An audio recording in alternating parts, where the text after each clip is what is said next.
নরেন্দ্র মোদীর সঙ্গে দেখা করেছি। আমি এখানে এসেছিলাম কংগ্রেস পার্টির কংগ্রেস ওয়ার্কিং কমিটির মিটিংয়ে। তো যখন দেখলাম দিল্লি এলাম, তখন একবার যদি চেষ্টা করা যায় পশ্চিমবঙ্গের যে সমস্ত পরিযায়ী শ্রমিকরা আছে তাদের দুরবস্থার কথা তুলে ধরে প্রধানমন্ত্রীকে যদি এই বিষয়টা বলার চেষ্টা করা যায়, খারাপ হয় না। আমি সেই জন্যই প্রধানমন্ত্রীর কাছে একটা অ্যাপয়েন্টমেন্ট চেয়েছিলাম।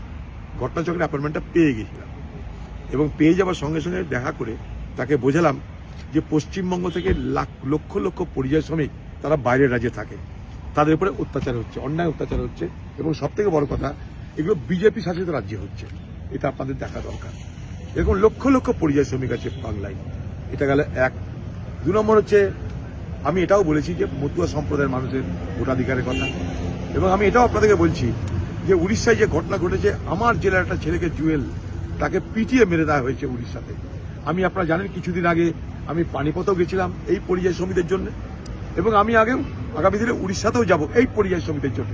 আমি বাংলার পরিযায়ী শ্রমিকদের উপরে কোনো অত্যাচার কোথাও হলে, কোনো রাজ্যে হলে পশ্চিমবঙ্গ সরকার কি করবে জানি না।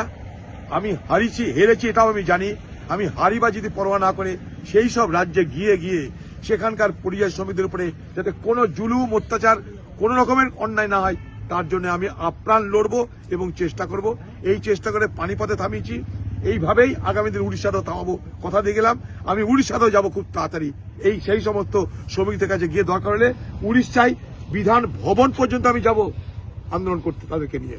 অত সহজ নয়, কারণ ভারতবর্ষের যে কোনো মানুষের, যে কোনো রাজ্যের, যে কোনো ভাষার, যে কোনো ধর্মের, যে কোনো মানুষের ভারতবর্ষের যে কোনো রাজ্যে রুজি রোজগার করা, থাকা, পড়া সব অধিকার আছে। সে অধিকার কেউ কেড়ে নিতে পারে না।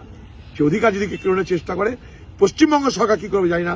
পশ্চিমবঙ্গ সরকার কলকাতায় কাঁদবে, পাড়ায় পাড়ায় কাঁদবে, কিন্তু যে রাজ্যে ঘটনা সে রাজ্যে যাবে না তারা, কারণ তারা এটাকে ভোট নির্বাচনের ইস্যু বানায়। আমি নির্বাচনের জন্য নয়, সেই সমস্ত মানুষদের উপরে, সেই সমস্ত পরিযায়ী শ্রমিকদের উপরে অমানবিক অত্যাচার হচ্ছে তার মোকাবেলা করতে যাব আমি। দাদা